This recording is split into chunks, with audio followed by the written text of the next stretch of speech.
tonight with Rob and transparency in the pet food industry. Thank you for coming to CD Pet Market. Just a couple things I want to tell you before we get started. We are waiting for a couple more people, so I'll just start talking now. We do have special promotions for you guys tonight. Thank you for joining us. Part of that is you get 20% off of anything in the store tonight. So when this is over, there's no rush. If you guys want to stick around and shop, we'd be happy to help you. In addition to the 20% off everything, Annamaet is also offering 50% off of their small bags. So take advantage of that, stock up, and if we don't have, if you want to buy more than we have, we can certainly place an order for you as well. Are you all familiar with CD Pet Market? Yes? Okay, so are you all Champions Pub members? Okay, great. All right, so then you already know about all of our good stuff. So a little bit about Rob. I'm sure most of you, it seems like a lot of you already know who he is, but Rob has dedicated many years studying nutrition to improve the health and well-being of your canine companions. Rob's passion for working dogs led him to University of Pennsylvania, where he worked as a field researcher and a graduate student. During that time, dog food was largely carbohydrate and grain driven, as canine nutrition and canine endurance activities were not particularly well studied. Rob worked on seminal studies involving the endurance of beagles and sled dogs and definitively showed that dogs performed longer and better when fed a high-fat diet when compared to the industry standard of higher carbohydrate diets. This groundbreaking work has been the foundation for canine athletes for the last 35 years. In addition to Rob's expertise, Annamaet Pet Foods has a board-certified veterinary nutritionist on staff as well.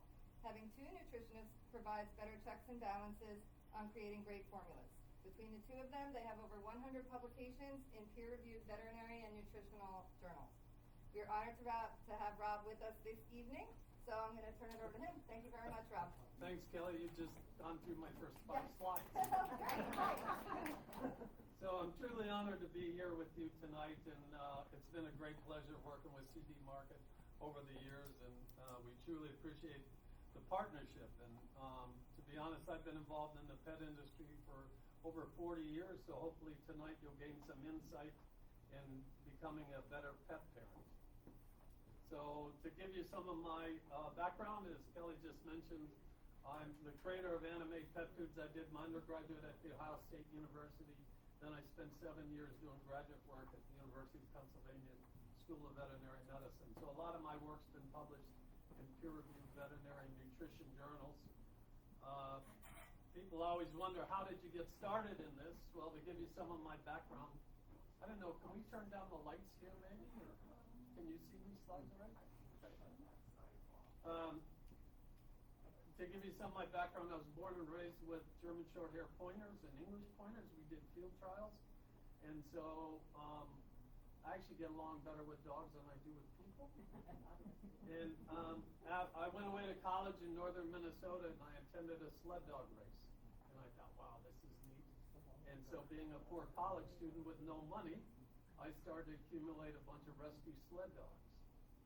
And the next year I came back and competed with them. I was actually beating some of the people that had bred them. And in one case, I remember the guy refusing to admit it was the same dog that he gave me the year before. But what really got me into nutrition, you see the insert, is a little black female. Her name was Heidi. And she was my lead dog. And one day I went out to train, and she couldn't hardly get out of her house. Her back end was paralyzed. But she was still barking to go, and it really, obviously you can imagine, it got to me, and I rushed her to the vet, and the vet determined that she was selenium deficient, and I changed her diet, and she got better, and the whole team improved. Now, 40 years later, I can tell you she wasn't selenium deficient, but the bottom line was that was my aha moment, and that's what got me into nutrition. I decided this is what I want to do the rest of my life, studying nutrition. So we continue to work with sled dogs for many years. We've raised sled dogs for about 40 years, everywhere from the Patagonia region at the southern tip of Argentina to the Pyrenees Mountains of Spain. But the most enjoyable part of our career was the 20 years we spent competing in Alaska, races in Alaska against the best competition in the world. And the pinnacle of that was winning the North American Championship in 2008 in Fairbanks. North Americans called the granddaddy of them all. It certainly outdates the Iditarod. We do actually sprint mushing, so it's high speed as opposed to distance. I'm no longer racing sled dogs. I moved to a warmer sport. I now do dock diving, and I still enjoy working with dogs. And this is a young Australian cattle dog that as a puppy we couldn't keep out of the pool. And so I decided to take him to a dock diving event. He actually won his first event. So we got into cattle dogs in Alaska. They actually used to use them to keep moose off the dog trail. And that's how we got our first one. So somebody asked me what's the difference between training a sled dog and training a dock diving dog. I said about 80 degrees. As Kelly mentioned, we actually have a second nutritionist on staff. Joe is one of my best friends. He's the head of nutrition at Cornell Vet School. He's a board certified veterinary nutritionist. He's also board certified in sports medicine and rehab. And Joe used to race sled dogs as well. We've been best friends for about 20 years. Show you how good of friends we are. When I would go to Alaska, it's a 4,200-mile drive each way, and I would do that with my dogs. Joe's the only person that's ever ridden in the truck twice. So having two nutritionists on staff really provides a great checks and balance system. As Kelly mentioned, between the two of us, we have over 100 publications in peer-reviewed journals or chapters and books, and Joe likes to say he has more of them than I do, and I tell him that's because anybody can get published these days. So the market really is changing. It wasn't that long ago that 90% of pet owners couldn't tell the difference from the best pet food in the world to the worst, because quite honestly they weren't worried about coat, stool quality, or life expectancy of their pet, right? Well, that has changed. It's really due to what's called the humanization of pets. And this is now 95% of pet owners in this United States consider their dogs or cats to be an essential part of the family like children, and I'm sure everybody in this room is like that. This is really being driven by millennials who are now 70% more likely to own a pet than any other generation, and I'm sad to say they're kicking us baby boomers to the curb, not only in numbers but also in buying power. But millennials are choosing smaller brands. They want family owned and operated, and they're not interested in some of the huge big box brands. So this is something that's going on not only here in the United States but worldwide. I did a recent trade fair in Taiwan. It is somebody that stood on the back of this dog sled for close to 40 years. It really bothered me to see people pushing around huskies in these dog carts. I see these baby carts, they actually push them around there. I mean, they actually invited me to come back to a sled dog race in January, and I was wondering, are they actually going to push the dogs, or the dogs going to pull? But to show you how different it is, this is a major trade fair. I went to use a men's room. Next to the men's room was portable dividers, and in front of them they had little pee pads, and people were lined up with their dogs to use the pee pads. And I'm looking, thinking, it would be quicker to walk outside, but they were using the pee pads. So from Taiwan, I went to Hong Kong. Rob, do you have a mic by any chance? Because they're having a hard time hearing you on Facebook Live, so I don't know if I need to move this closer to you or if you can speak louder. I have a mic in my car. Oh. We can just try to move this a little closer for the time being. Sorry about that. We're just getting feedback that they can't hear you on the Facebook Live. Oh, that's over there. I really could. Mary Alice, do you want to run out to my car? I don't know what I'm looking for, but sure. I'm sure it's in a case of some sort. There's a blue Annamaet bag behind the seat. Okay. Gotta find out which seat. These only got 2 seats up, so it's good. Stay out of the cooler. Oh no, now you said that. I'll see you in a half hour. Do you want me to wait, or? No, keep- I don't think so. I think you can continue, and then So anyhow, I went to Hong Kong from there and visited with our distributor, and I told her about these people lined up with the pee pads. She said, Rob, I have to tell you something, I'm kind of embarrassed. She said, a few days ago I went for a hike with my son and with their Pekingese, and we were gone for 6 hours, and when we got back the dog was antsy, just uncontrollable. let her in the house, and the dog ran in the house and squatted on the pee pad. And she realized this dog won't pee outside.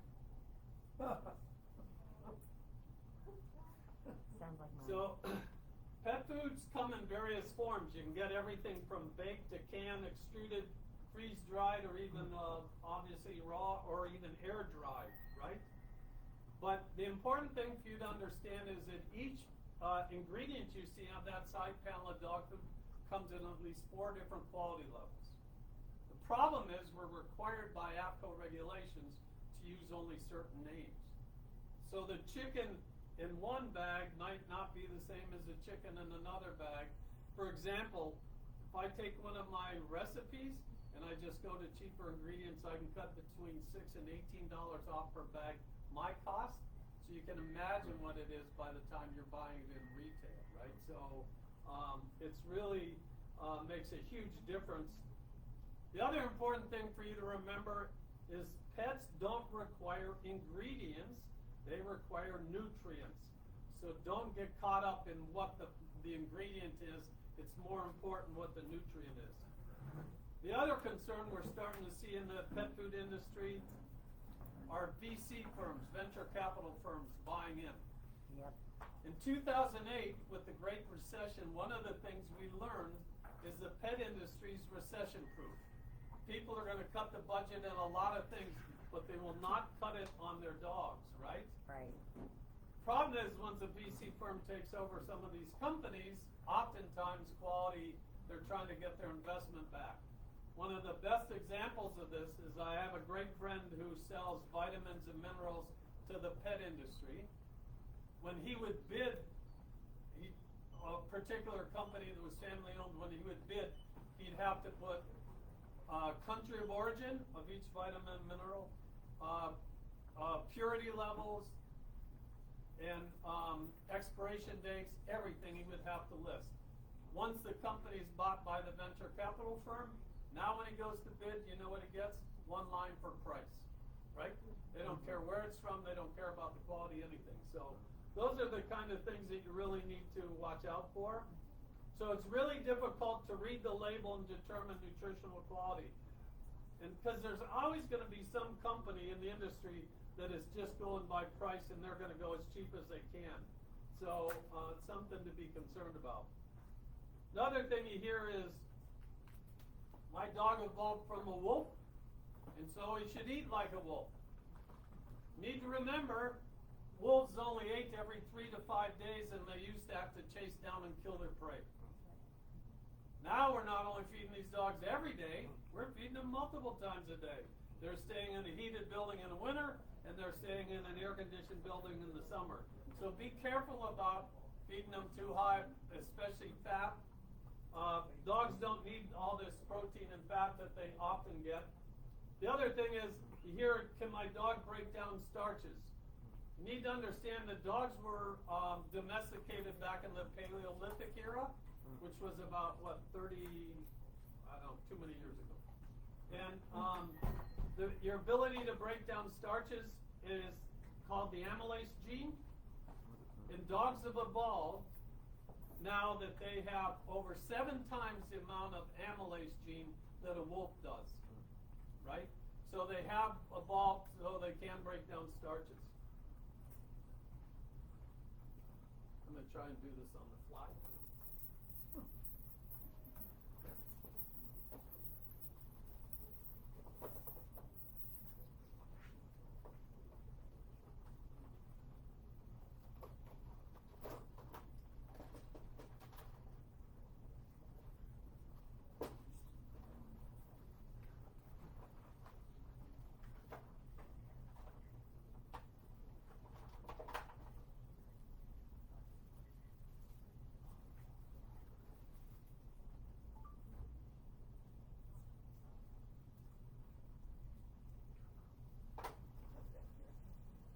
Okay, the next thing is, many of you ask about dilated cardiomyopathy, DCM, and the concern about legumes and peas. That was a concern certainly a few years ago.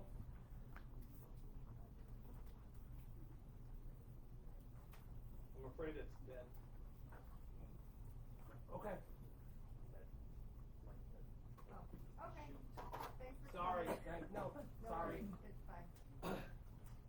know, a lot of you heard that you gotta avoid feeding grain-free foods because of the legumes and the peas in that. You need to understand that that's actually, the science in that has been shown that that's not anything to do with grain-free diets now. There's been studies that now they've gone through about 68,000 canine cardiology cases to determine that. Why was it nailed? Well, what was happening, and then certainly dilated cardiomyopathy is a concern. Some dogs are just genetically predisposed to it, especially Goldens, and now you're seeing Labs, and but it's only about 0.05% of dogs are going to have dilated cardiomyopathy, and they found that it really doesn't have anything to do with the grain-free. Part of the problem was to determine if your dog has dilated cardiomyopathy, you need to do an echocardiogram. Echocardiogram costs about $1,100 or $1,200. So honestly, the people that are willing to or can afford to get an echocardiogram are also the people that are going to feed a higher end food, which was tending to be grain-free, right? So honestly, you need to follow the money. A lot of big kibble companies make a lot of money off of this kind of situation. In fact, you notice we didn't hear anything about it now for a couple of years, and then last year it flared up again. And why did it do that? Well, just coincidentally, one of the big kibble companies was releasing a new therapeutic heart diet, right? So a coincidence? I don't think so. You just need to follow the money. So that's DCM. The bottom line is, if you're concerned about dilated cardiomyopathy, if you're concerned about pulses or legumes in your diet, there certainly are a lot of grain-inclusive foods that'll do the job if you're a vet. A lot of vets are still promoting to avoid grain-free, and it's their personal preference. The newer concern that I'm starting to hear a lot about is copper. I actually suggested it may be the new DCM. And there's a concern now with copper storage or copper toxicity. Copper minimum, if you see an AFCO label on the bag that says it meets all AFCO standards, they're going to have a minimum of 7.3 parts per million copper in it. Copper is an essential nutrient. You can't live without it, neither can your dog. The problem was, the maximum copper level used to be 250 parts per million. Many of you heard me talk before, used to hear me always talk about copper. We participated in a study once where they determined that the ideal copper level in a dog is 10 to 20 parts per million, 20 to 30 is fine, 30 to 40 is a gray area, and you should avoid anything over 40 parts per million. How scary is it that they used to have the maximum at 250 parts per million? Now in Europe, the EU has now adopted a maximum of 25 parts per million. But they don't do it for the health of the dog, they do it for environmental concerns, right? Well, you know, hi, over here. Yep. Oh, you like to ask questions, sir? Can we save them to the end? You got it.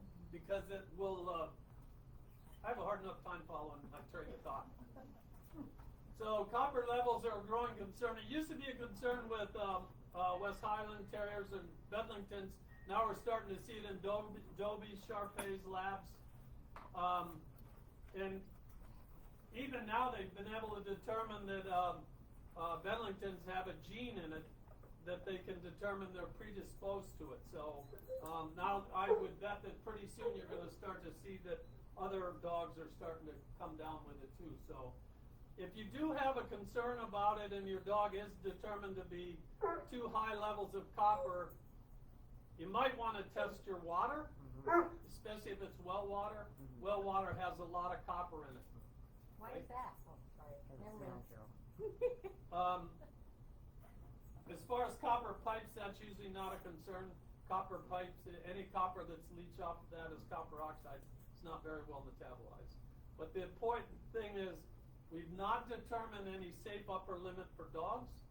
In fact, the only safe upper limits for dogs we have is pretty much calcium and phosphorus as far as minerals. The average copper level in a diet now, according to studies, is 20 to 30 parts per million. They actually found one diet with 140 parts per million. The problem is, how this all started was in 1990, they banned the use of copper oxide in pet foods. Copper oxide used to be not very well metabolized. They replaced it with more chelates or proteinates that are much better absorbed.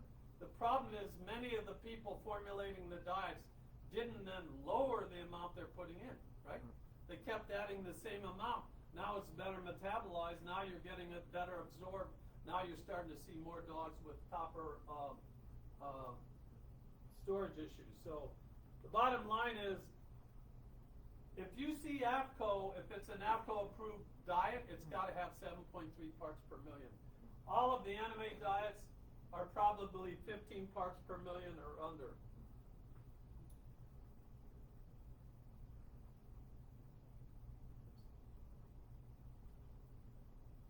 I mentioned safe upper limits. In humans, it's about 12 milligrams per day. So let's take a active average Labrador Retriever. He might need 4 cups per day or 450 grams. If he's eating a diet that's 31 parts per million of copper, that actually works out to 14 milligrams per day your dog is getting. How scary is it that your dog is getting more copper in it than a human that's 3 times its size? So, honestly, if a dog was eating a better diet, it wouldn't be eating 4 cups. But so where does copper come from?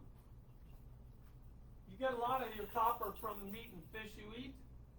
Copper really is in significant amounts in grains, but you really need to consider what your diet is providing naturally, right? The other thing you need to, so meat and fish is where most of it's coming from other than what they're adding. You need to understand too that liver, your body stores copper in your liver.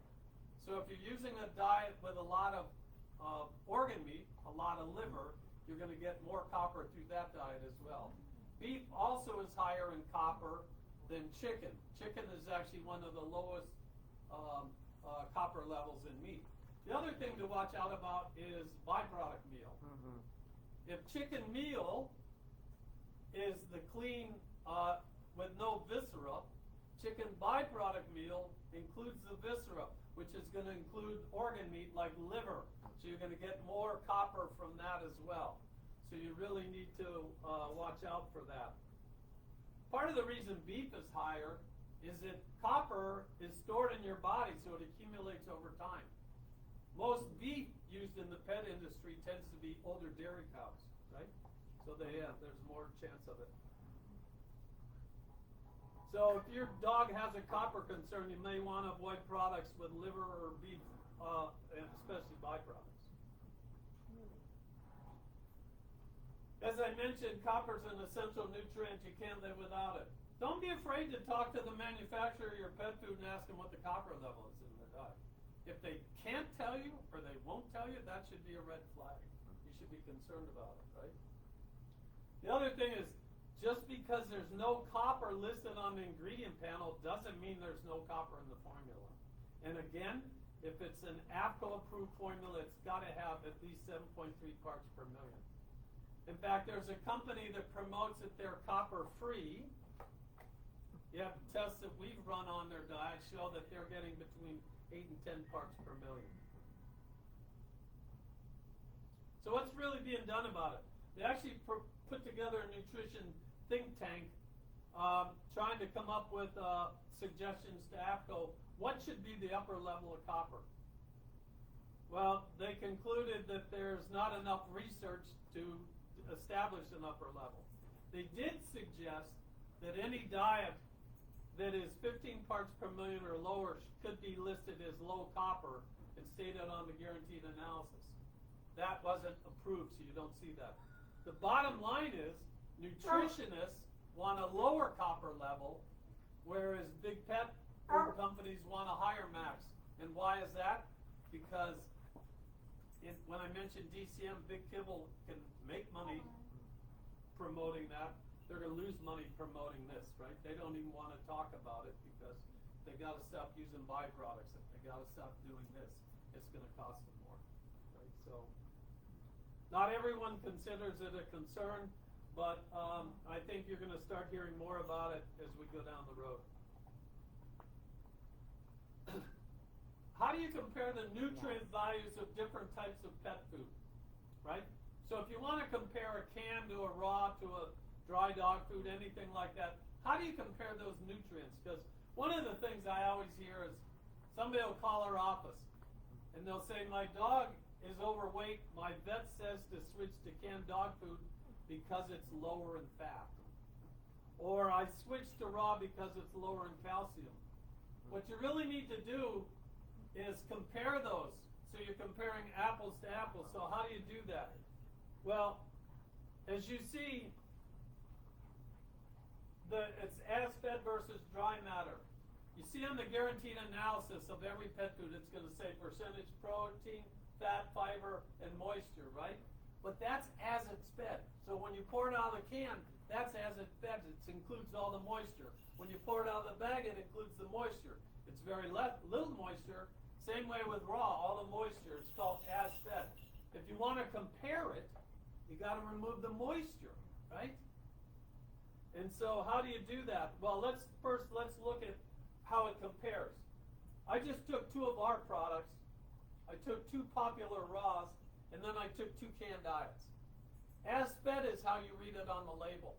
So look at a canned food. I hear all the time, my vet says I should go on canned food because it's lower in fat. Well, yeah, the can reads 4%, but if you remove the moisture, it's over 20%. Whereas look at a dry food, it's listed on the bag at 16 because there's very little moisture in it. That doesn't change much, right? Now it only goes to 17, right? So there's a lot of fat in these diets. The one that really concerns me is raw. These two raw diets, calcium. You see calcium at 0.62, you think, wow, that's pretty low calcium, isn't it? You remove the moisture, now it's 2.8% calcium. You know what the maximum allowed calcium levels you're allowed to put in a diet? 2.5%. So this is over AFCO numbers, both of them. So I don't understand why they're not getting it, right? That's why I asked a board-certified veterinary nutritionist, what am I missing here? He said, you're not missing anything, but that's why we caution people about raising puppies on raw because the calcium levels can be too high. But you see, canned dog food's been around a long time. They're pretty smart. You can't find their ash levels, and you can't find their calcium levels anywhere on their website or their can, right? Because you're not required to report it. Ash is another one that I'll get into in a little bit. But so do you understand what I mean? So as fed is in black. That's how you read on the label. Dry matter when you want to compare diets. That's what you really need to look at. And it's really a pretty simple equation. And if anybody wants to get it afterwards, I can email it to you. But all you do is it's got to list the moisture on the package, right? You take 100, you minus that moisture, that gives you the overall dry matter.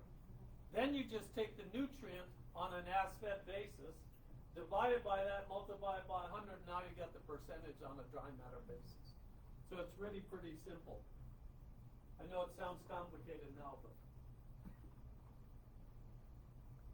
I also want to show you about reading labels. As we all know, labels go in descending order, right? The biggest ingredient's got to be the first ingredient all the way down to the smallest ingredient. Compare diet A to diet B. Everybody in this room, if they had to choose diet A or diet B, would choose diet B, right?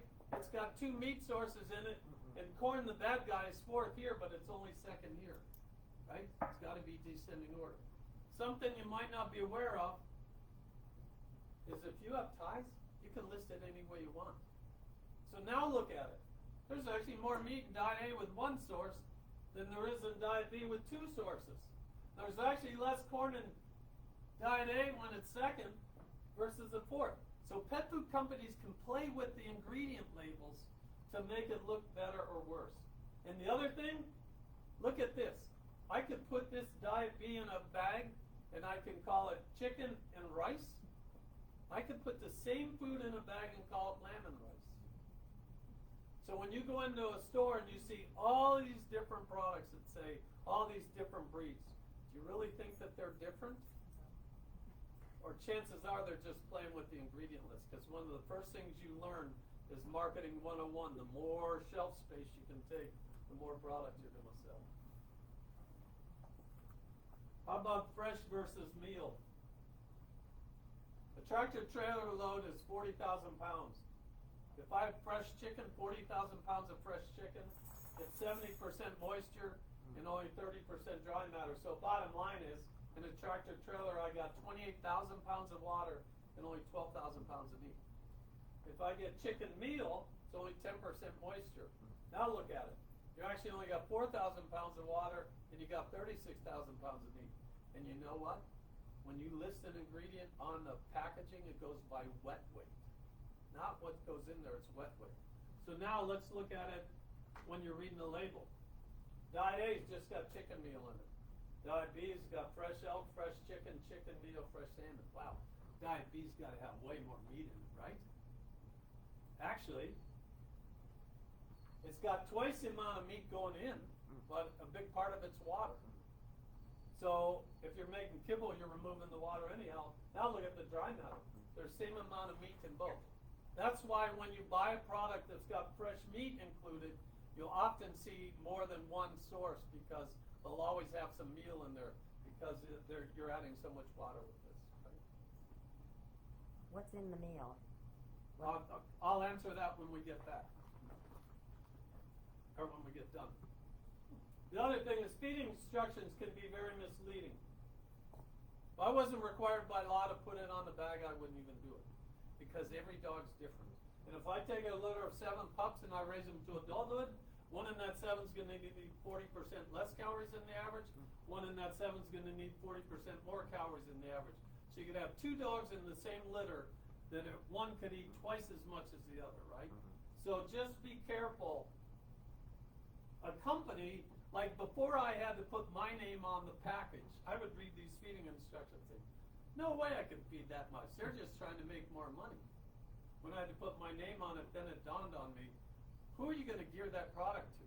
You better gear it towards a hard keeper, right? Because the guy that's going to need the most. Because if you gear it towards him, he's going to be okay. The easy keeper is either going to get fat or he's going to stop eating it. But if you gear it towards the easy keeper and the hard keeper starves, now you're in trouble, right? And the other thing is, unlike people, dogs eat to their caloric needs.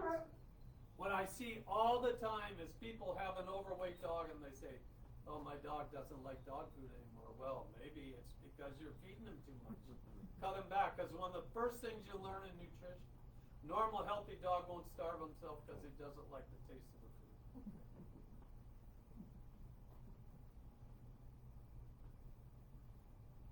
So oftentimes you can get a puppy, it's going to be almost impossible to feed that amount of food.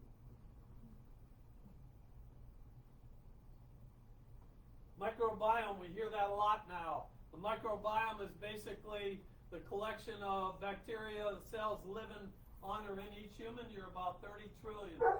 The thing that you need to understand is your immune system. 80% of your immune system is located in the digestive tract.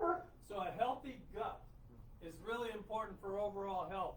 And once you disturb that microbiome, it can really have some negative impact on health. And altered gut bacteria can affect things like diabetes, cancer, inflammatory bowel disease. So you want to look, are they adding pre and probiotics to the formula? Prebiotics are basically the good bacteria that the probiotics, which are the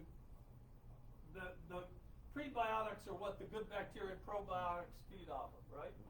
So with 80% of your immune system located in the gut, this is very important. I actually think prebiotics are more important in the formula than probiotics, because my gut bacteria is different from your gut bacteria to yours, just like your dogs are. But what makes those good bacteria grow better is important. Those are the prebiotics.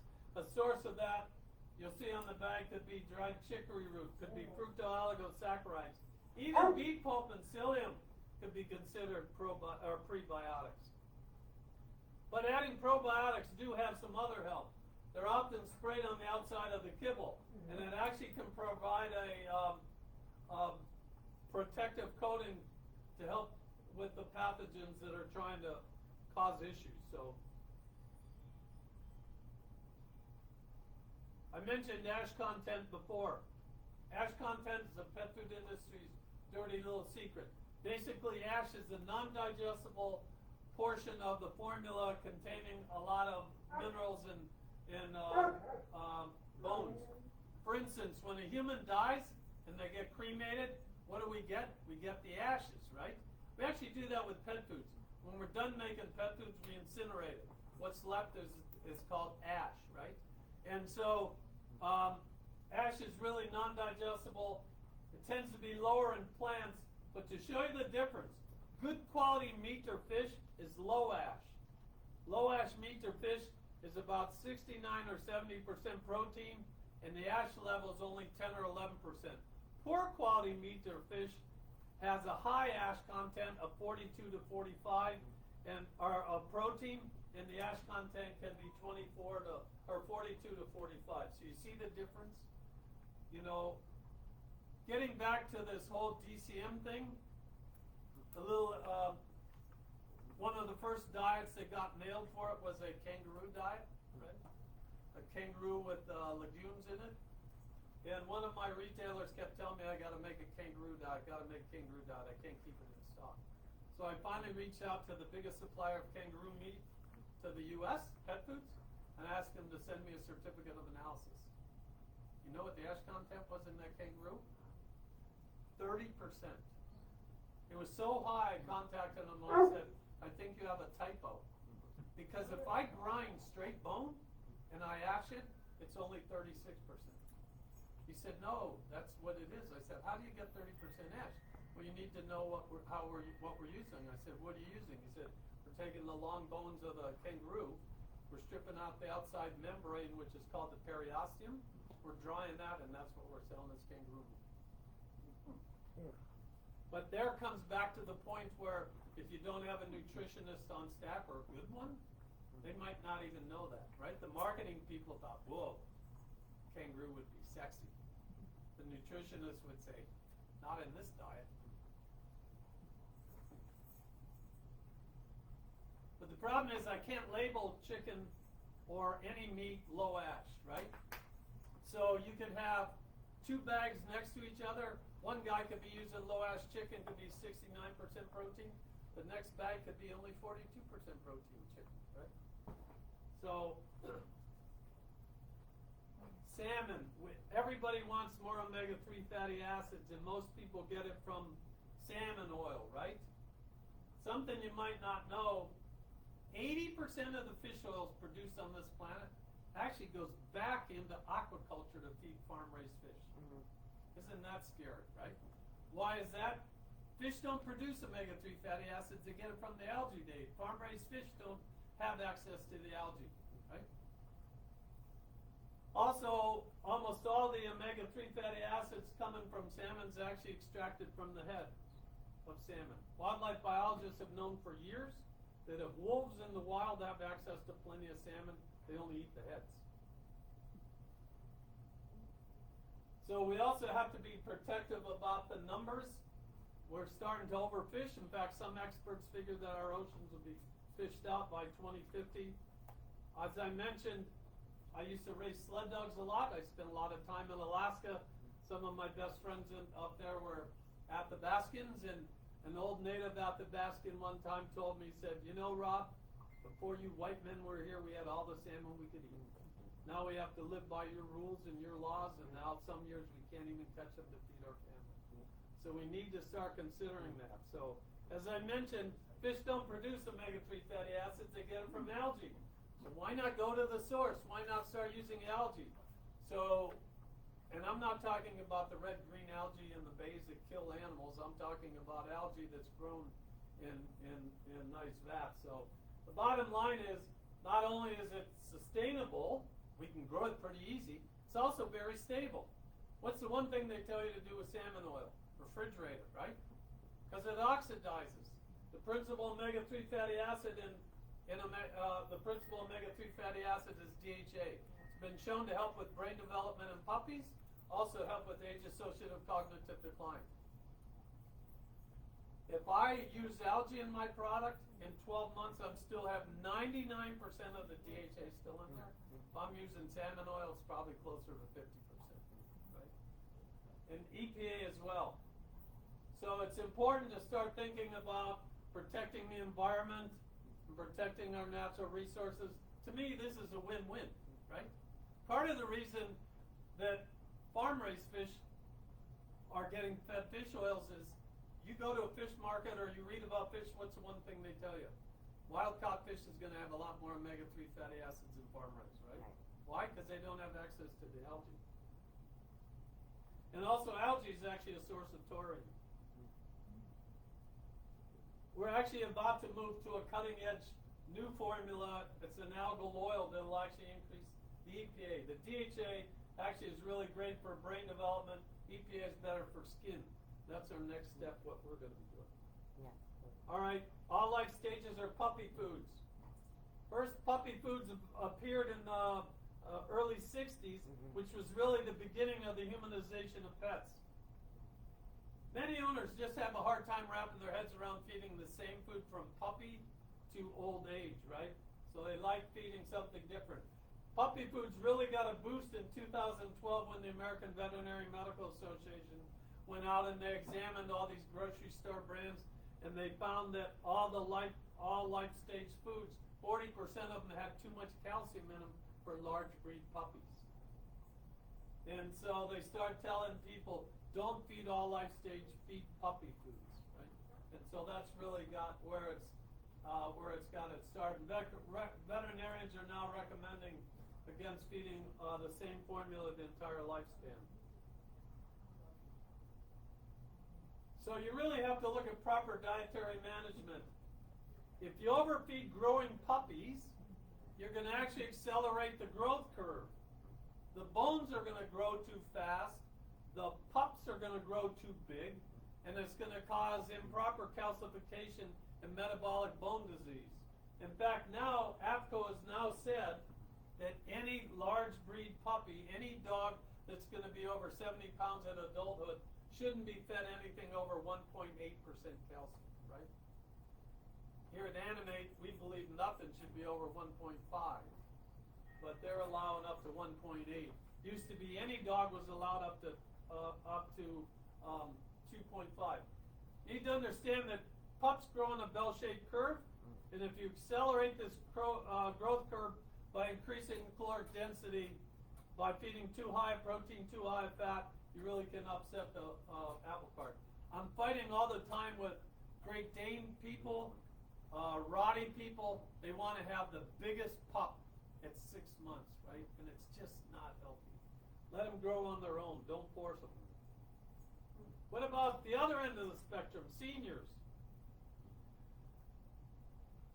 You know that over 50% of the dogs in this country are now considered seniors, right? So we have an aging dog population. It's time to feed them properly, right? So what age can they go on a senior formula? 7. Most experts figure any time a dog reaches 6, they can start to transition to a senior formula. There's really nothing in a senior formula that requires a dog to be 6 before they can transition to it. And you should be aware as a dog ages, just like in humans, their nutritional needs change as well. And a well-formulated senior diet can help maintain your dog's health during this aging process. And they can maintain a high quality of life for your dog as they age. Certainly beneficial to you, but also to your dog. The other thing that complicates this is that some dogs, breeds only last till they're 5 or 7. Other breeds live till they're 10 or 14 or 16. So what can really help? We're firm believers in use of nutraceuticals, like turmeric and coconut oil, that shown to help slow the aging process. For example, turmeric, as many of you know, is one of the most powerful natural anti-inflammatories, and it's shown promise promise in alleviating the clinical signs of arthritis, right? Also helps with, as an anti-inflammatory, it also helps with skin. Right. Coconut oil, which is a rich source of medium-chain triglycerides, have been known to help slow the aging process, right? It has a positive effect on age-associated cognitive decline. It also has been shown to help calm the digestive system. The other thing is, since turmeric is fat-soluble, studies suggest the active ingredient in turmeric is called curcumin. And if you add that with, combined with a fat like coconut oil, it actually even improves the absorption rate even better. The other thing to look at is protein. When I first started in the industry, everybody said, oh, when your dog gets old, restrict protein. Too much protein causes harm. Well, we've since realized that that's not the case. In fact, all studies now show as your dog ages, you need more protein, not less, right? And part of that is because, like, as dogs age, just like people, they utilize protein less efficiently. They're also more susceptible to stress. What does stress do? It depletes body proteins. The other thing is that the neurotransmitters in your brain, the things that keep you mentally sharp, are protein-based. Studies have shown that if you restrict protein too much, it can actually increase senility. And then lastly, as we age, we lose muscle tone, right? And what is muscle? It's largely protein. So you can really increase muscle wasting with aging. Most pet foods, when they talk senior formulas, they're actually talking use of glucosamine and chondroitin. I'm a firm believer in glucosamine and chondroitin. We found with our sled dogs, we have less injuries during the season when they're on a good joint supplement. They lasted longer at the end of their careers.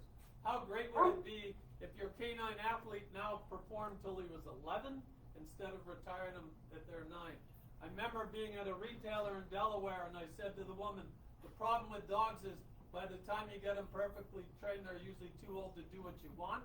And she said, just like men. Which really threw me for a loop. I didn't know what to say. The problem is glucosamine and chondroitin are really heat sensitive. So if you're going to try and put them in a kibble, they're not going to make it, right? And you're going to lose about 50% of it. So you're still going to have to use joint supplement. So why is 65% of senior diets promoting glucosamine and chondroitin? Pet industry is a copycat industry. Yeah. Once one company starts something, everybody gets on the train. To show you how bad it was, many, many years ago, one of the big kibble companies added a new source of a vitamin, and they misspelled it. And within months, 5 other companies were using the same vitamin misspelled and everything. So, okay, now we get to obesity. Currently in the United States, 50% of dogs and 40% of cats in the United States are obese. The problem is only 20% of their owners realize it, right? I'm sure everybody that works in this store has got a story about trying to tell an owner their pet's overweight. I one time had a lady come up to me with a King Charles Spaniel that looked like a tick. It was so wide. And when I told her I thought her dog was overweight and she should do something about it, she was horribly insulted. But the bottom line is lean dogs and cats can live longer and healthier lives. So obesity is the #1 problem in dogs and cats, just like it is in humans. Over 100 million dogs in the United States dogs and cats are obese. Problem is, obesity can shorten your lifespan, dog's lifespan, by 2 years. So what do? There's some good lean diets on there, but to purchase. But you need to understand, if you're going to go on a diet to lose weight for your dog, the name should be lean, light, low calorie. These are AFCO-approved terms, which requires us to have a minimal amount of fat. Because it's just like in humans, calories in versus calories out. There's twice the amount of calories per gram of fat as there is in protein or carbohydrate. The problem is, if you see a weight loss diet called weight management, fit and trim, fat dog, any of those names, those are not AFCO approved terms. They can have any amount of calories in them they want. We make a lean diet. It was on a shelf next to another diet that was weight management. They have twice the amount of fat in that diet that we did, right? Because we're required by law to have a range. You know, in the guaranteed analysis, they'll tell you minimum amount of fat. When you have a lean or light, you also have to list the maximum amount of fat. Because the minimum doesn't really tell you a lot, right? The other thing is treats. You know, you get somebody to put their dog on a lean diet, and then they're feeding these calorie bomb treats.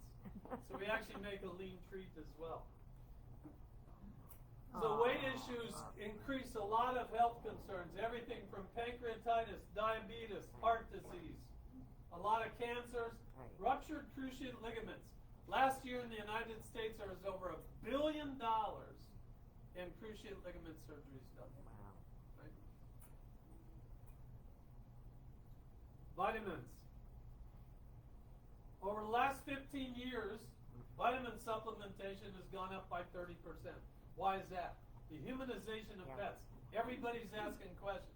Because you know what? When I started in the pet industry, companies were spending millions of dollars to see how low they can go in vitamins before they saw clinical deficiency. One of the things you need to be concerned about is where are they sourced. Currently, 90% of vitamins produced on this planet are made in China. Some vitamins are simply not made in the U.S., but companies will try and play that game. There's some good labs like in Germany. Company will bring in vitamins, they'll sell them in Germany, and they'll say, we didn't buy anything from China. They just bought them in Germany. Or like biotin, one of the B vitamins. That's not made in the U.S. I know a company that buys their raw materials in China, makes it in the U.S. and says it's U.S. made.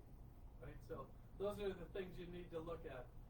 We're so concerned about it that we look at our vitamin mineral levels, not only pre-production, post-production, but we look at it 16 months down the line.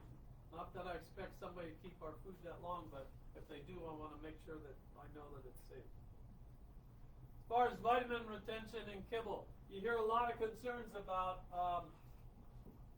synthetic or encapsulated. There's been no studies that shown that synthetic or encapsulated vitamins and minerals are harmful, right? And in some cases, like for instance, when I was talking about the minerals, a natural form of copper would be copper oxide. If I make a proteinate or a chelate, so it's better absorbed, been shown to help things like liver size, all that kind of stuff, I'm adding a protein molecule. Now it becomes actually a synthetic, right? Obviously, like anything else, there's going to be some good ones, some bad ones. The other thing is, a lot of companies are trying to get their vitamins from fruits and vegetables, especially in kibble, and we found that that actually, after 12 months, they've already lost 60% of them. So, for example, in my computer, my inclusion rate of every vitamin and mineral, I know exactly how much is lost in meat processing. I can adjust my inclusion rate for each one of them. But when you're losing 60%, that's really hard to add another 60% fruits and vegetables. The other thing is temperature. A lot of the big companies run much bigger extruders at much higher temperatures. Look at that, they're losing 40% of the vitamin A. That's just one example. We do a lower temperature or slower cook, and it increases the bioavailability, right? But time is money, so the big companies like to run hot and fast. But that's not regulated for humans either. No. I mean, nutraceuticals, vitamins, minerals, none of that's regulated. As long as you brought that up, I'm not answering the question, I'm bringing up a point. We are more regulated in the pet industry than in humans. We have an organization called National Animal Supplement Council that for me to put together a supplement, I have to, they first come out and inspect us. The document for this was 120 pages long. They come out and inspect us. We have to buy all of our raw materials from a NASC certified supplier. And then you know what they do during the year? They go out and they purchase your product at a retailer, and then they send it out to an independent lab to have it analyzed. Right? They don't do that in humans. Right. And then they send you the bill. So you get the bill for your product at retail, you get to pay for the lab test, and you get to pay NASE $150. But if you have on your product that there's 1,000 milligrams of glucosamine in it, there better be or you get a stop sale. It's way better regulated in the pet industry than the human industry. NASE, I think, it's the gold standard, right? The other problem is, you know, we're talking about apto levels, but they're all over the place, right? They're really not hard to hit. As far as vitamins, they did a long-term study where they followed 2,000 beagles. These beagles actually lived in the homes. They weren't research dogs. They followed them for 15 years, and they randomly assigned them to one of 4 diets. The only difference in the diets was vitamin levels, right? So they included low vitamins, medium vitamins, high, and extra high. After 15 years, they found that the dogs on extra high vitamins lived 29% longer. Wow. They have 32% less tumors, and are 29% less veterinary visits. 23% longer they live, 29% less veterinary visits, 32% less likely to have a tumor. You know, the tumors they did have, they're 130% less likely to be cancerous. You know what the scary part was? When they went and they tested the diets, and they only found less than 5% had extra high vitamins. I couldn't wait to compare ours. We're extra high on everything but vitamin D. I wouldn't go as high as they did on vitamin D, because if you go too high in vitamin D, you actually increase the calcium absorption into the blood, and we already have too much calcium in these diets anyhow. So,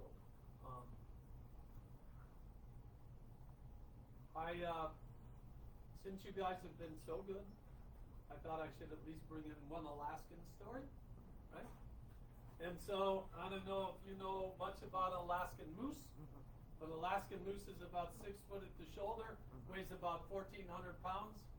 And if you ever go to one of the parks out west, they will tell you that the single most dangerous animal you're going to see out here isn't a grizzly bear, it isn't a timber wolf, it's a cow moose with a calf. So when you're racing sled dogs in Alaska, it's always a concern when you run into a moose with a calf. Most of my friends up there carry a gun. I don't want to carry a gun. I'd be afraid I'd be like Barney Fife. I'd be shaken so much I'd shoot my lead dog, right? Well, several years ago I was out on a training run.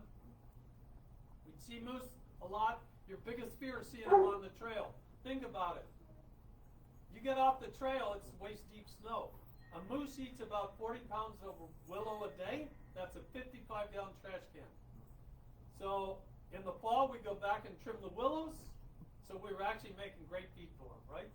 So I don't blame a moose for walking on our hard-packed trail instead of walking in chase deep snow till I run into them, right?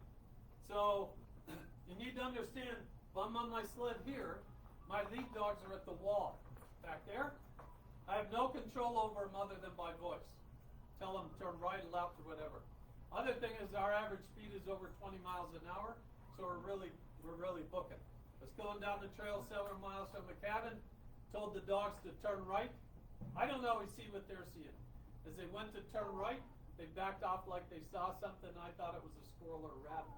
Turned out it was a cow moose with a calf. Cow moose and the calf must have tossed diagonally in front of the dog team. We turn off, we go around the big loop, we're coming back. Now what happens? We run into them. So what does the moose think? The moose thinks we went by him once, now we're coming at him. I don't blame her for being upset. She must have thought we were being aggressive. Run into the cow moose and the calf, I slammed on my brakes, tried to make myself big, started thinking that she would run off. She did something none of us expected. She ignored the dog team with her calf right there, comes charging at me. Now what do? Had to make a split-second decision. My thought was get the dogs out of here. I let go of the dog team, told them to go home. They're like, see ya. And the dogs take off. I stupidly thought I could get to a birch tree behind me, climb up the birch tree. Once the moose calmed down, you know, I could walk those miles back to the cabin. Snow was too deep. The moose stopped me halfway. The birch tree ran me. I fell back in the snow. Last thing I remember was her stomping. Wildlife people figured she stomped me till she thought I was dead. She knocked me unconscious. 30 minutes later, we figured out after the fact I came to. As any of you know, that's dangerous to be out at 10 below, unconscious for 30 minutes. When I came to, I was hypothermic, meaning my body temperature's gone so low, you just want to sleep. People die from hypothermia, you just go to sleep and you never wake up. I tried to move, she had busted my ribs, she tore the cartilage in my sternum, she fractured my elbow, in fact I still have a steel rod in there. I held up, this hand was swollen up like a boxer's glove. The surgeon figured I was trying to block her blows, she figured that, these wildlife people that tell you if you're ever attacked by a wild animal to just play dead, trust me, they've never been attacked. It's humanly impossible not to defend yourself. The real problem was I realized dogs are going back to the cabin. My family's back in Bucks County, Pennsylvania. Nobody's at the cabin. I'm going to die here. When you come to the realization you're going to die, it changes the way you look at things from that point and going forward. My focus changed from now focusing on my wife and kids. I'm about 300 yards off the main trail. I'm back in the bush. If I die back here, they're going to have a hard time finding my body. It might be a couple weeks. I got to make it back to the main trail. I stumbled my way back to the main trail. Guess it wasn't my time, miracle or whatever. It turned out when the dog team turned to go home, the sled tipped over. In the sled we have what's called a snow. It's like a boat anchor. That fell out of the sled, caught in the snow and held the dog team there. I was able to stand up the sled, kick the snow hook loose because I had no use this arm. And the dogs brought me all those miles back to the cabin. I don't even remember much about the trip. I was in and out of consciousness, right? I got back to the cabin. By then they figured I was in shock. I made my way in the cabin and called somebody and they came over, found me on the floor of the cabin. They carried me to the truck and hauled me 50 miles to a hospital. I was recently reminded by somebody that was up there that actually my first call wasn't for help. It was to the neighbor to come over and take care of the dogs. I don't even remember that. And then I called somebody else to come and pick me up. So here's a moose, an angry moose. One thing I remembered was coming at me, her ears were down, her hackles were up, and she was smacking her lips. I've since found out when a moose is real angry, that's what they do, is smack their lips. Here's a picture that was taken at a race. It shows you how big a moose is running alongside this dog team. So, thank you for your time, and now I'll open it up for questions. Hope everybody remembers them. I think you had one first. Yeah, I was going to ask you, you mentioned that copper was a mineral. We consider it a heavy metal. Yeah. Are you testing for any other heavy metals? Yeah, that's routine for us. Give us a hint about what you're testing for. What else are you? We do mercury, arsenic, cadmium, right? That's routine. We do a lot of testing of raw materials coming in, aflatoxin, vomitoxin. Then not a product leaves the plant without being tested for salmonella. We've never been involved in a recall in 36 years. Part of that is because my wife says I'm anal. I like to think I'm thorough. It's a nicer way to put it. You had a question or? Yeah. Yeah, so you had mentioned copper Yep. and testing your well. Mm-hmm. Is there a well?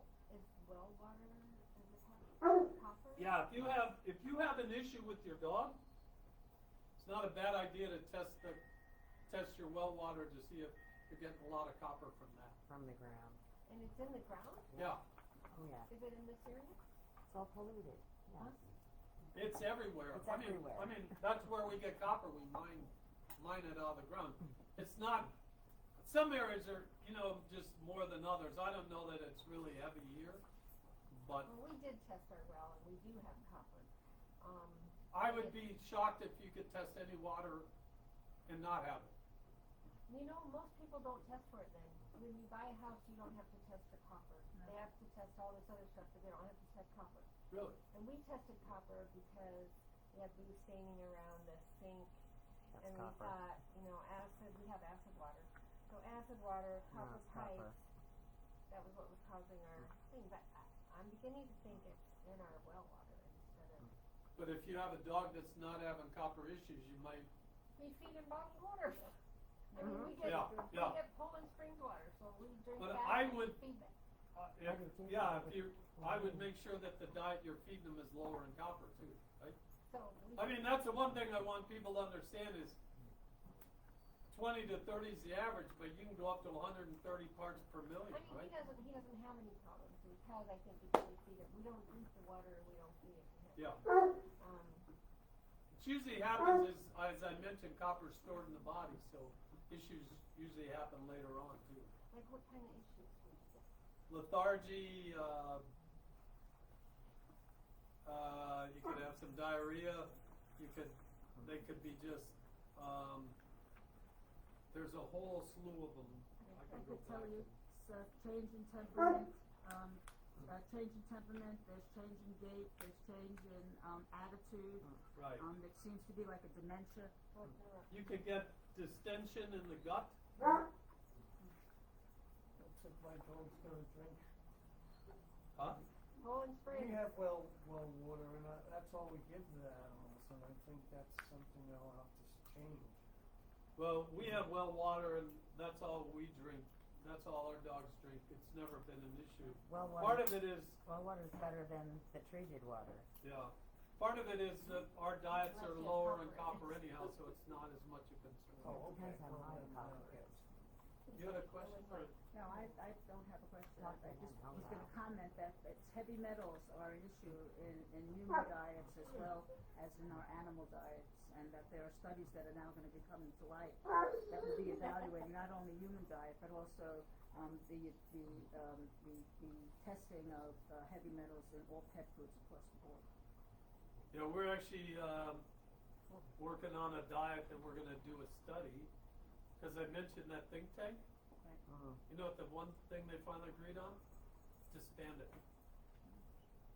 With what? Because you have nutritionists that want a lower level, and you have pet food companies that want a bigger level, and they couldn't agree, so they just decided, well, we'll just disband it.